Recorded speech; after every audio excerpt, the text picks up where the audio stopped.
Marcos 4, a parábola do semeador. E outra vez começou a ensinar junto ao mar, e ajuntou-se a ele grande multidão, de sorte que ele entrou e assentou-se num barco sobre o mar. E toda a multidão estava em terra, junto ao mar, e ensinava-lhes muitas coisas por parábolas. Ele lhes dizia na sua doutrina: Ouve, eis que saiu o semeador a semear. E aconteceu que, semeando ele uma parte da semente, caiu junto ao caminho, e vieram as aves do céu e a comeram. E outra caiu sobre pedregais, onde não havia muita terra, e nasceu logo, porque não tinha terra profunda. Mas, saindo o sol, queimou-se, e porque não tinha raiz, secou-se. E a outra caiu entre espinhos, e crescendo, os espinhos a sufocaram, e não deu fruto. E a outra caiu em boa terra, e deu fruto, que vingou e cresceu. E um produziu 30, o outro 60, e o outro 100. E disse-lhes: Quem tem ouvido para ouvir, que ouça.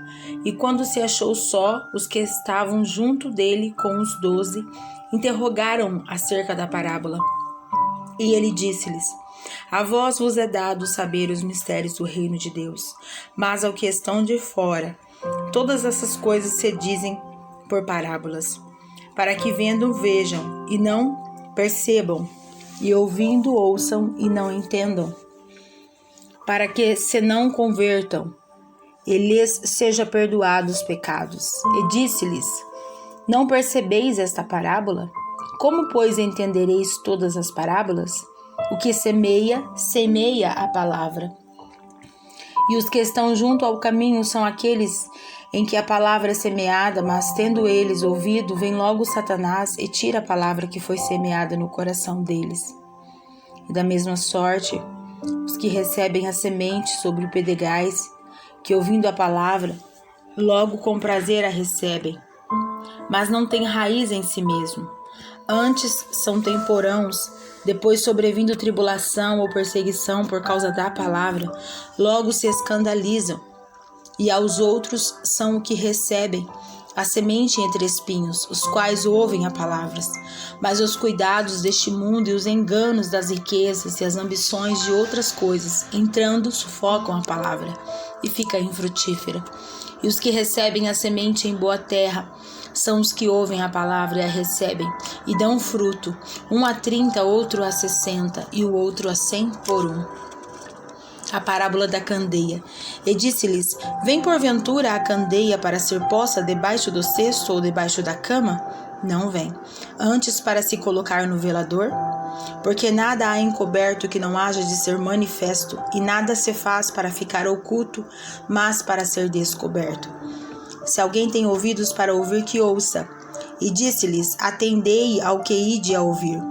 Com a medida com que medirdes-vos, medirão a vós, e ser-vos-á ainda acrescentada. Porque ao que tem, ser-lhe-á dado, e ao que não tem, até o que tem, lhe será tirado. A parábola da semente. E dizia: O reino de Deus é assim, como se um homem lançasse semente à terra, e dormisse, levantasse de noite, ou de dia, e a semente brotasse e crescesse, não sabendo ele como, porque a terra por si mesma frutifica, primeiro a erva, depois a espiga, e por último o grão cheio na espiga. E quando já o fruto se mostra, mete-lhe logo a foice, porque está chegada a ceifa. A parábola do grão de mostarda. E dizia: A que assemelharemos o reino de Deus? Ou com que parábola o representaremos? É como um grão de mostarda, que, quando se semeia na terra, é a menor de todas as sementes que há na terra. Mas, tendo sido semeado, cresce e faz-se o maior de todas as hortaliças, e cria grandes ramos, de tal maneira que as aves do céu podem aninhar-se debaixo da sua sombra. E com muitas parábolas tais lhe dirigia a palavra, segundo o que podiam compreender. E sem parábolas nunca lhes falava, porém tudo declarava em particular, aos seus discípulos. Jesus apazigua a tempestade, e naquele dia, sendo já tarde, disse-lhes: passemos para a outra margem. E eles, deixando a multidão, o levaram consigo, assim como estava no barco, e havia também com ele outros barquinhos. E levantou-se grande temporal de vento, e subiam as ondas por cima do barco, de maneira que já se enchia de água. E ele estava na polpa dormindo sobre uma almofada, e despertaram-no, dizendo-lhe: Mestre, não te importa que pereçamos? E ele, despertando, repreendeu o vento e disse ao mar: cala-te, aquieta-te. E o vento se aquietou, e houve grande bonança.